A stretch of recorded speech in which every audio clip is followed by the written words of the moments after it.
So now we'll go over how to respond if someone may be in the event of an overdose. A commonly used tool is the S.C.A.R.E tactic. It is an acronym for what to do if someone may be in the event of an overdose. First, we'll start with S for stimulation, C for call for help, A for airway, R for rescue breathing, E for evaluate, M for medicine, and E for evaluate and support. We will go more into detail on what each of these mean.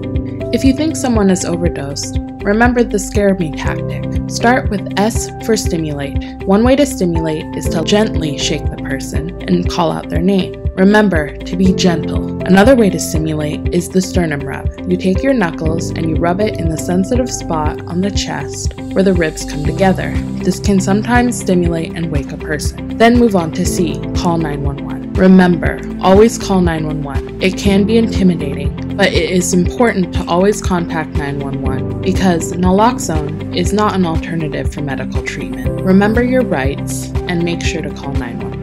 Next, move on to A for airway. Make sure to check their airways and see if it is blocked and to see if they are breathing. If not, you can move on to rescue breathing. For rescue breathing, you're going to want to tilt the person's head back and support their neck. You will want to use a mouth guard over their mouth to protect you and them. You will give them 2 breaths for them and 2 breaths for yourself. You do not want to pass out in the middle of trying to help someone in the event of an overdose. Once you have done your rescue breathing, move on to evaluate. Check if they have been stimulated or wakened up. Remember to check their airways and remember to call 911. Once you've evaluated, you can move on to M for muscular injection or intranasal spray. This is also known as the medicine. At this time, you want to take out your naloxone. It will come in a blister pack, and what you will do is you'll peel it back and you will insert it into the person's nostril and you will give them the entire dose of naloxone. Once you have completed that, you will want to go on to E and re-evaluate. You'll want to go back over the S.C.A.R.E tactic, and in some cases, you may have to administer a second dose of naloxone. The S.C.A.R.E tactic is designed to help you stay calm and focused on the steps if you think someone has overdosed.